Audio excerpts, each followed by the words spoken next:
ನಮ್ಮ ದಮ್ ದಡಿಯನ್ ಜೊತೆ ಇವತ್ತು ವಾಕಿಂಗ್ ಮಾಡ್ಬೇಕು. ಬೆಳಗ್ಗೆ ಮಕ್ಕಾರ ಹೋಯ್ತಲ್ಲ ಗೈಸ್, ನನ್ನ ಲೈಫಲ್ಲಿ ಹುಡುಗಿ ಇಲ್ಲ, ನನಗೂ ಬೋರೆ. ಈ ಗಾಡಿಗೆ ಒಂದು ಹುಡುಗಿನ ಹತ್ತಿಸಿಲ್ವಲ್ಲ ಅಂದ್ಬಿಟ್ಟು ಅದು ಬೋರ್ ಆಗ್ಬಿಟ್ಟಿತ್ತು. ಏನೋ ಒಂಥರ ಖುಷಿ ಐತೈತೆ. ಈ ಗಾಡಿ ಯಾವ ಸ್ಥಿತಿ ತಂದಿಕ್ಕಿದ ಅಂತಂದ್ರೆ ನನ್ನ ಫ್ರೆಂಡು ನನ್ನ ಗಾಡಿಲಿ ಇರೋ ಕೇಸ್ನೆಲ್ಲ ಕ್ಲಿಯರ್ ಮಾಡಿದೆ. ಇಷ್ಟು ಉದ್ದ ಐತೆ ನೋಡಿ. ನೀನ್ ಯಾಕೋ ಬೇಗ ರೆಡಿ ಅದೇ, ನಿನ್ನಿಂದಾನೆ ಮಳೆ ಬಂದಿರೋದು. ಇವತ್ತು ಪೂಜೆ ಏನೋ ಅಚ್ಚುಕಟ್ಟಾಗಾಯ್ತು, ಬಟ್ ಒಂದ್ ಎಡವಟ್ ಕೆಲಸ ಮಾಡ್ಕೊಬಿಟ್ಟಿದೀನಿ.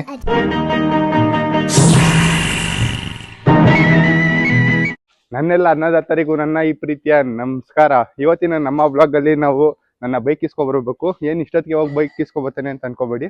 ಇವತ್ತಿನ ನಾನು ಮತ್ತೆ ನಮ್ಮ ಫ್ಯಾಟಿ ಬಾಯ್ ಇಬ್ರು ಕೂಡ 21 ದಿನದ ಚಾಲೆಂಜ್ ತಕೊಂಡಿದೀವಿ. ಏನಕ್ಕೆ ಅಂತಂದ್ರೆ ನಮಗೂ ಏನ್ ಕಾಲೇಜ್ ಮುಗಿತಲ್ಲ, ಏನ್ ಕೆಲಸ ಇಲ್ಲ, ಊಟ ಮಾಡೋದು ಮಲಿಕೊಳ್ಳೋದೇ ಆಗಿತ್ತು. ಸೊ ಮನೇಲಿ ಮಲ್ಗಿ ನನ್ನ ಬಾಡಿ ತೋರ್ಸಂಗೆ ನಾನು ನೋಡಿ ಹೆಂಗಾಗ್ಬಿಟ್ಟಿದ್ದೀನಿ. ನಾನು ಈ ಬಾಡಿ ನೋಡ್ಬಿಟ್ಟೆ ನನಗೆ ಒಂಥರ ಅಸಹ್ಯ ಅನಿಸ್ತೈತೆ. ಏನು ಇಷ್ಟು ಹಬ್ಬ ಆಗ್ಬಿಟ್ಟಿದ್ದೀನಿ ಹಿಂಗೆ ಅಂತ.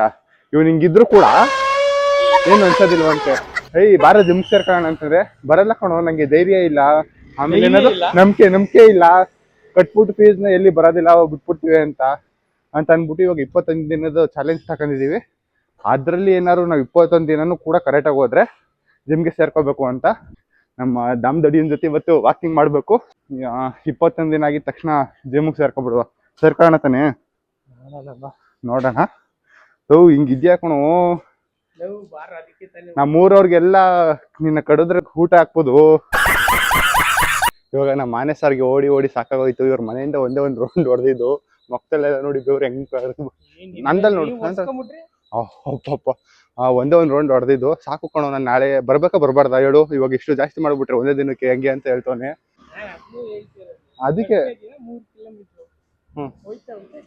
ನೀನ್ ಈ ಜನ್ಮಕ್ಕೆ ಸಣ್ಣ ಆಗೋದಿಲ್ಲ ಶಿಷ್ಯ. ನೀನಂತೂ ಪಕ್ಕ ಅದಂತೂ ಬರ್ದಿಕ್ಬಿಡ್ತೀನಿ. ನೀನ್ ಜಿಮ್ಗೆ ಸೇರ್ಕೊಬೇಡ ಕಣೋ, ಸರಿನಾ? ನೀವು ಅಪ್ಪ ಒಂದು ದುಡ್ಡನ್ನ ವೇಸ್ಟ್ ಮಾಡ್ತೀವಿ ಸುಮ್ಮನೆ, ಏನಕ್ಕೆ ಸೇರ್ಕೊಳ್ಳೋದು? ಇನ್ನೊಂದು ರೌಂಡ್ ಹೊಡಕ ಬಿಡೋಣ. ಹಾ ನಿಜ ಮತ್ತೆ ಓಡು ಬಾ.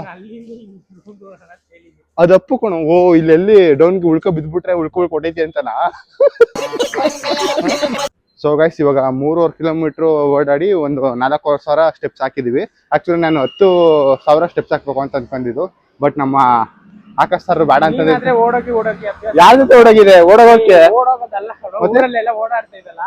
ಇಲ್ಲಿಂದ ಚಿಕ್ಕಪೇಟೆಗೆಲ್ಲ ನಡ್ಕೊಂಡು ಹೋಗ್ತೀರಾ? ನೀನು ನಾನೆಲ್ಲಿ ಗುಂಡ ಮುಂತರ ಮನೇಲೆ ಇದ್ದಿದ್ದಿ, ಈ ತರ ಬೆಳೆಸ್ಬಿಟ್ಟಿದ್ಯಾ. ಸೊ 10,000 ಸ್ಟೆಪ್ಸ್ ಹಾಕ್ಬೇಕು ಅಂತ ಅನ್ಕೊಂಡಿದ್ದು.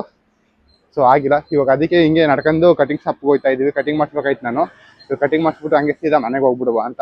ಸೊ ಗೈಸ್, ನಾಷ್ಟ ಮಾಡ್ಕೊಂಡು ಮನೇಲಿ ಸ್ವಲ್ಪ ಎಡಿಟ್ ವರ್ಕ್ ಇತ್ತು, ಅದನ್ನ ಮುಗಿಸ್ತಾ ಇದ್ದೆ. ನಮ್ಮ ಆಕಾಶ್ ಕೂಡ 12ವರೆಗೆ ಬರ್ತೀನಿ ಅಂತಂದಿರ. ಬಟ್ ಮತ್ತೆ ನಾನು ಹೇಳಿದ್ದೇನು 12ವರೆಗೆ ಬಾಯ್ ತಂದಿದ್ದಕ್ಕೆ ಸರಿ ಅಂತಂದಿದೆ. ಇವಾಗ ಬಂದಿರೋದು 2ವರೆಗೆ. ಇವ್ನಿಗೆ ಯಾರು ಸಂಕೋಚ ಏನು ಪಡೋದಿಲ್ಲ. ನಾಷ್ಟಕ್ಕೆ ಊಟಿಗೆ ಕರೆದ್ರೆ ಹೋಗ್ಬಿಡ್ತಾನೆ. ಇವಾಗ ನಾಗರಬಾವಿಗೆ ಹೋಗ್ಬಿಟ್ಟು ಸಣ್ಣ ಗಡಿಸ್ಕೊಂಡು ಬಂದವನೆ. ಅಲ್ಲೆಲ್ಲ ಕಸ್ಟಮರ್ ಇಕ್ಕಿದೆ ನೀನು, ಪರವಾಗಿಲ್ಲ. ಏನ್ ಕೆಲಸ ನಿಮ್ದು?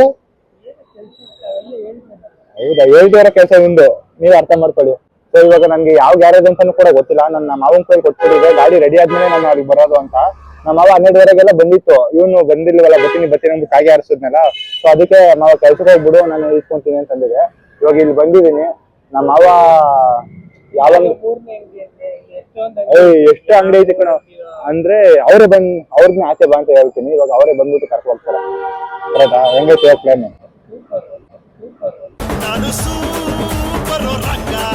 ಇವಾಗ ಜಸ್ಟ್ ಗ್ಯಾರೇಜ್ ಹತ್ರ ಬಂದ್ವಿ. ನನ್ನ ರಥ ನೋಡಿ ಇಲ್ಲೇ ಐತೆ. ಇವ್ನು ಫುಲ್ ಆಶ್ಚರ್ಯ ಪಟ್ಬಿಟ್ಟ. ಬಿಟ್ಟು 1 ವರ್ಷ ಆದ್ಮೇಲೆ ತಗೊಂತವ್ನ, ಅದಕ್ಕೆ ಆಶ್ಚರ್ಯ. ಬಿಟ್ಟು 1 ವರ್ಷ ಆಗೈತಾ? 3 ಇಲ್ಲ 4 ತಿಂಗಳು ಆಯ್ತು. ಸೊ ನಮ್ಮ ಮಾವ ಬಂದಿಲ್ವಲ್ಲ, ಜಸ್ಟ್ ಫೋಟೋಗೆ ಅವ್ರಿಗೆ ಕನ್ಫರ್ಮೇಶನ್ಗೆ ಅಂತ ನಮ್ಮ ಮಾವನೇ ಕೊಟ್ಟಿದ್ದು. ಇವಾಗ ನೋಡಿ ನನ್ನ ಗಾಡಿ ಹೆಂಗಿದೆ ಅಂತ. ಹಳೆ ಗಾಡಿ ಅಂತ ಅನ್ಸುತ್ತಾ? ಇಲ್ಲ, ಈಗ ಆಡ್ಕಂತಿದ್ದಲ್ಲ. ಈಗ ಶೋರೂಮ್ ಹೇಳ್ದಿರೋದು. ಕಾಲೇಜ್ಗೆ ಹೋಯ್ತಿದ್ದಾಗ ಇವನು ಫುಲ್ ಆಡ್ಕಂತಿದ್ದ, ಎಲ್ಲೋ ನಿನ್ ಗಾಡಿ ಅಂತ. ಇವಾಗ ನೋಡಿ ನನ್ನ ಗಾಡಿ ಹೆಂಗೆ ಯಾವ ತರ ರೆಡಿ ಮಾಡ್ತಿದ್ವಿ. ಶೋರೂಮ್ ಗಾಡಿಯಪ್ಪ, ಏನ್ ಮಾಡಲ್ಲ. ಅದೇನದು ಬೋರ್ಗ್ ಬಂದ್ಬಿಟ್ಟಿತ್ತು. ಏನಕ್ಕೆ ಹೇಳು? Engine Borg ಬಂದ್ಬಿಟ್ಟಿತ್ತು guys. ನಾನ್ ಚೆನ್ನಾಗೇ ನೋಡ್ಕಂತಿದ್ದೆ. ಏನು ಗೊತ್ತಾ ಬೋರ್ ಬಂದಿತ್ತು? ಈ ಗಾಡಿನೂ ಅವನ ತರನೇ ಐತೆ, ಇವನು ಹಂಗಲ್ಲ. ಏನು ಗೊತ್ತಾ ಬೋರ್ಗ್ ಬಂದಿದ್ದು? ನನ್ ಲೈಫಲ್ಲಿ ಹುಡುಗಿ ಇಲ್ಲ, ನನಗೂ ಬೋರೆ. ಈ ಗಾಡಿಗೆ ಒಂದ್ ಹುಡುಗಿನ ಹತ್ತಿಸಿಲ್ವಲ್ಲ ಅಂದ್ಬಿಟ್ಟು ಅದು ಬೋರ್ ಆಗ್ಬಿಟ್ಟಿತ್ತು. ಇವಾಗ ಗಾಡಿ ಓಡಿಸುವಂತ ಸಮಯ. ಅಂಡ್ ಫೈನ್ ಕಟ್ಬೇಕು. ಎಷ್ಟಾಯ್ತು? ಅಲ್ಲಿ ಹೋದ್ಮೇಲೆ ಚೆಕ್ ಮಾಡ್ಸೋಣ ಬಾ. ಎಷ್ಟೋ ವರ್ಷಗಳಾದ್ಮೇಲೆ ನನ್ನ ಗಾಡಿನ ಓಡಿಸ್ತಾ ಇರೋದು ಏನೋ ಒಂಥರ ಖುಷಿ ಐತೈತೆ.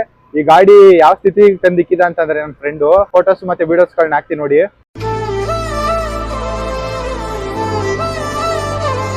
ಆ ರೀತಿ ಮಾಡಿದ. ನಾನು ಯಾರ ಕೈಲೂ ಕೂಡ ಗಾಡಿ ಕೊಡೋದಿಲ್ಲ. ಅಂದ್ರೆ ಇಂಥವ್ರು ಇರ್ತಾರಲ್ಲ ಗಾಡಿ ಓಡಿಸಕ್ ಬರ್ದೇ ಇರೋರು ಗಾಡಿ ಓಡ್ಸಕ್ ಬರ್ದೇ ಇರೋರು. ನೀನ್ ಕರೆಕ್ಟ್ ಆಗಿ ಓಡಿಸಿ ನೀನ್ ಪಕ್ಕದಲ್ಲಿ ಬಂದಲ್ಲ, ಅದಕ್ಕೆ ಇಂಥವ್ರ ಕೈಲಿ ಕೊಡ್ತಾ ಇರ್ಲಿಲ್ಲ. ಬಟ್ ನಮ್ ತಮ್ಮ ಹೋಗಿ ನನ್ನ ಫ್ರೆಂಡ್ ಕೈಲಿ ಕೊಟ್ಬಿಟ್ಟಿದ್ದ ಕೈಲಿ. ಅವ್ನು ಹೋಗಿ ಯಾರಿಗೋ ಗುಸ್ಬಿಟ್ಟು ತಂದು ಕೊಟ್ಬಿಟ್ಟಿದ್ದ. ಬಟ್ ಇವತ್ತು ರೆಡಿ ಮಾಡ್ತಿದ್ದೀನಿ. ಸೊ ಗೈಸ್, ಫೈನಲಿ ನನ್ನ ಗಾಡಿಲಿ ಇರೋ ಕೇಸ್ನೆಲ್ಲ ಕ್ಲಿಯರ್ ಮಾಡಿದೆ. ಇಷ್ಟು ಉದ್ದ ಐತಿ ನೋಡಿ. ಒಟ್ಟು 10-12 ಕೇಸ್ಗಳಿತ್ತು. 100 ರೂಪಾಯಿ ಎರಡು ಮತ್ತೆ 500 ರೂಪಾಯಿ ಆ ತರ ಚಿಲ್ಲರೆ ಸೇರಿಸಿ 5200 ಗಂಟೆ ಇತ್ತು. ಇವಾಗ ಆಫರ್ ಇರೋ ಕಾರಣ 2600 ರೂಪಾಯಿ ಇತ್ತು. ಇದು ಆಫರ್ ಬಂದು ಸೆಪ್ಟೆಂಬರ್ 12 ಗಂಟೆ ಇದೆ. ನಿಮ್ಗೆ ಏನಾದ್ರು ಫೈನ್ ಇತ್ತು ಅಂತಂದ್ರೆ ಹೋಗಿ ನಿಮ್ ನಿಯರ್ ಬೈ ಬ್ಯಾಂಗ್ಳೂರು ಅಥವಾ ಪೊಲೀಸ್ ಹತ್ರ ಹೋಗಿ ಕ್ಲಿಯರ್ ಮಾಡ್ಕೊಳ್ಳಿ. ಇವಾಗ 500 ರೂಪಾಯಿ ಇತ್ತು ಅಂತಂದ್ರೆ 250 ರೂಪಾಯಿ ಇಸ್ಕೊಂತಾರೆ. ಅಂಡ್ ಇವಾಗ ನನ್ನ ಗಾಡಿಗೆ ಖರ್ಚಾಗಿರೋದು ಬಂದು 24,500 ರೂಪಾಯಿ. ನಿಮ್ಗೆ ಇವಾಗ ಡೌಟ್ ಬರ್ಬೋದು, 24,500 ರೂಪಾಯಿ ಪ್ಲಸ್ 20,000 ರೂಪಾಯಿಗೆ ಗಾಡಿನ ಮಾರಿ ಒಂದು ಹೊಸ ಗಾಡಿಗೆ ತಗೋಬೋದಾಯ್ತು ಲೋನ್ ಮೇಲೆ ಅಂತ. ಬಟ್ ಏನ್ ಮಾಡೋದು ಗೊತ್ತಿಲ್ಲ. ನಾನು ಈ ಗಾಡಿನ ತಗೊಂಡಿದ್ದು ಸ್ವಿಗ್ಗಿ ಮಾಡ್ಬೇಕು ಅಂತ. ಏನಕ್ಕೆ ಇದೇ ಗಾಡಿಗೆ ರೆಡಿ ಮಾಡಿಸ್ತೆ ಅಂತಂದ್ರೆ ಫಸ್ಟ್ ಲವ್ ಬೆಸ್ಟ್ ಲವ್ ಅಂತಾರಲ್ಲ, ಸೊ ಅದೇ ಕಾರಣಕ್ಕೆ. ಸೊ ಇದೇ ಇರ್ಲಿ ಮತ್ತೆ ಹಿಂಗೆ ಇರ್ಲಿ ಅಂತ ಅನ್ಬಿಟ್ಟು ಇದು ತಗೊಂಡಾಗ ನಾನು ಒಂದಷ್ಟು ಕನ್ಸುಗಳನ್ನ ಕಟ್ಟಿದೆ. ನಾನು ಇದ್ರ ಮೇಲೆ ಏನು ಇರುತ್ತಲ್ಲ, ಪ್ಯಾರಿ ಸಮಾಜ್ ಗೈ. ಸೊ ಅದಕ್ಕೆ ಲಾಸ್ಟ್ ಗಂಟೆ ಇಟ್ಕೊಳ್ಳೋಣ ಅಂದ್ಬಿಟ್ಟು ಈ ಗಾಡಿನ ರೆಡಿ ಮಾಡಿ ಇಟ್ಕೊಂಡಿದ್ದೀನಿ. ಸೊ ಇವಾಗ ಇದಕ್ಕೆ ನಾನು ಇಲ್ಲಿ ಲಾಸ್ಟ್ ಟೈಮ್ ಮಾದೇಯ ಅಂತ ಹಾಕಿದೆ ಅಂಡ್ ಇಲ್ಲಿ ಶಂಕರ್ನಾಗ್ ಅಂತ ಹಾಕಿಸಿದೆ. ಇವಾಗ ಹೋಗಿ ಸ್ಟಿಕರಿಂಗ್ ಮಾಡಿಸ್ಬೇಕು. ಸೊ ಗೈಸ್, ಒಂದು ಹಾಫ್ ಅನ್ ಅವರ್ ಆಯ್ತಾ? ಮುಕ್ಕಾಲ್ ಅವರ್ ಹೊಡೆಯಕ್ಕೆ ಬರ್ತಿಲ್ಲ. ಹಾಫ್ ಅನ್ ಅವರ್ಗಿಂತ ಜಾಸ್ತಿ ಆಯ್ತು. ಸೊ ಸ್ಟಿಕರಿಂಗ್ ಹಾಕ್ಸ್ಬೇಕು ಅಂತ ಹೋಗಿದ್ವಿ.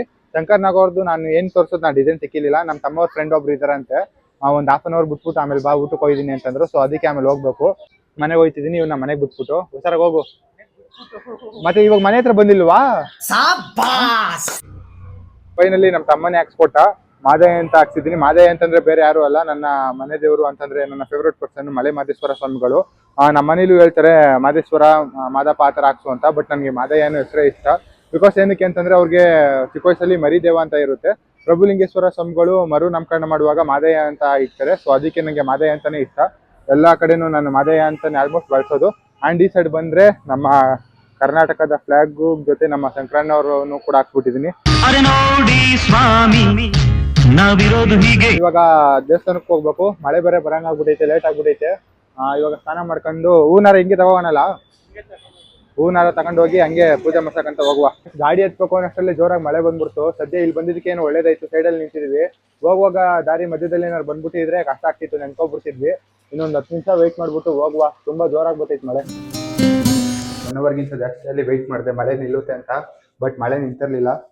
ಇವಾಗ ಬಂದು ರೆಡಿ ಆಗ್ಬಿಟ್ಟೆ. ಮಳೆಯಲ್ಲೇ ನೆನ್ಕೊಬಂದ್ಬಿಟ್ಟಿದೆ. ನಾನು ಬರೋಕ್ಕಿಂತ ಮುಂಚೆನೇ ನಮ್ಮ ಹೂವು ರೆಡಿ ಆಗ್ಬಿಟ್ಟಿತ್ತು. ಸೊ ಅದಕ್ಕೆ ಅಂತ ಅನ್ಸುತ್ತೆ ಮಳೆ ಇವತ್ತು ಜಾಸ್ತಿ ಬಂದಿದ್ದು. ಕಾಯ ಪಾಯ ಅಂತಂದ್ಬಿಟ್ಟು ನನಗಿಂತ ಮುಂಚೆನೇ ರೆಡಿ ಆಗ್ಬಿಟ್ಟಿತ್ತು. ಇವತ್ತು ನೋಡ್ರೆ ಮಳೆ ಇವಾಗ್ಲೂ ಹನಿ ಆಗ್ತೈತೆ ಸ್ವಲ್ಪ. ನೀನ್ ಯಾಕೋ ಬೇಗ ರೆಡಿ ಆದೆ? ನಿನ್ನಿಂದನೇ ಮಳೆ ಬಂದಿರೋದು. ಇವತ್ತು 3 ಜನ ರೆಡಿ ಆಗಿದ್ರು, ನಮ್ಮ ಹೂವು ರೆಡಿ ಇರ್ತಿರ್ಲಿಲ್ಲ. ಇವಾಗ ಇಲ್ಲೇ ನಾವು ಚಾಮರಾಜಪೇಟೆಗೆ ಹೋಗ್ಬಿಟ್ಟು ಪೂಜೆ ಮಾಡ್ಸೋಣ ಅಂತ ಅನ್ಕೊಂಡಿದ್ವಿ. ಬಟ್ ಮಳೆ ಬರ್ತಿರೋ ಕಾರಣ ಮತ್ತೆ ಲೇಟ್ ಬೇರೆ ಆಗ್ಬಿಟ್ಟೈತೆ. 8:15 ಆಗ್ಬಿಟ್ಟೈತೆ. ಮತ್ತೆ ಕ್ಲೋಸ್ ಮಾಡ್ಬಿಡ್ತಾರೆ ಅಂತ ಅನ್ಬಿಟ್ಟು ಇಲ್ಲೇ ನಮ್ಮ ನಿಯರ್ ಬೈ ಮಾದೇಶ್ವರ ದೇವಸ್ಥಾನ ಐತೆ, ಅಲ್ಲಿ ಹೋಗ್ಬಿಟ್ಟು ಪೂಜೆ ಮಾಡಿಸ್ಬೇಕು. ಹೋಗ್ಬಿಟ್ಟು ಸಿಗುವ. ಸೊ ಗೈಸ್, ಪೂಜೆ ಏನು ಅಚ್ಚುಕಟ್ಟಾಗಾಯ್ತು. ಬಟ್ ಒಂದು ಎಡವಟ್ ಕೆಲಸ ಮಾಡ್ಕೊಬಿಟ್ಟಿದೀನಿ. ಕುಂಕುಮನೆಲ್ಲ ಮೆತ್ಕೈದಿಲ್ಲ ವೈಟ್ ಬಟ್ಟೆಗೆ ಅಲ್ಲಿ ಅಡ್ಬಿಡುವಾಗ್ಲೂ ಎಲ್ಲೋ ಗೊತ್ತಿಲ್ಲ. ಒಟ್ಟಿನಲ್ಲಿ ಕುಂಕುಮ ಎಲ್ಲ ಆಗ್ಬಿಟ್ಟೈತೆ. ಇದು ನಮ್ಮ 3ನೇ ಸಲನೋ 4ನೇ ಸಲನೋ ನಾನು ಡ್ರೈ ಕ್ಲೀನಿಂಗ್ ಇದನ್ನ ಸೇರ್ಸಿದ್ರೆ 4ನೇ ಸತಿನ ಡ್ರೈ ಕ್ಲೀನಿಂಗ್ ಕೊಟ್ಟಿ ಸಾಕಾಗೋಯ್ತು. ಒಂದ್ ದೇವಸ್ಥಾನಕ್ಕೆ ಏನಾದ್ರು ಈ ತರ ಬಟ್ಟೆ ಹೋಯ್ತು ಅಂತಾರೆ, ಈ ತರ ಕರೆ ಮಾಡ್ಕೊಬಿಡ್ತೀನಿ ನಾನು. ಬಿಡು, ಹೋಗಲ್ಲ ಇದು. ಇವತ್ತಿನ ಬ್ಲಾಗ್ ಇದಾಗಿತ್ತು. ಮುಂದೆ ಒಂದು ಒಳ್ಳೆ ಕಂಟೆಂಟ್ ನೋಡ್ಕೊ ಬರ್ತೀನಿ. ಅಲ್ಲಿ ತನಕ ಹುಷಾರಾಗಿ ಖುಷಿಯಾಗಿರಿ. ಮತ್ತೆ ಸಿಗುವ. ಟಾಟಾ ಬಾಬಾ.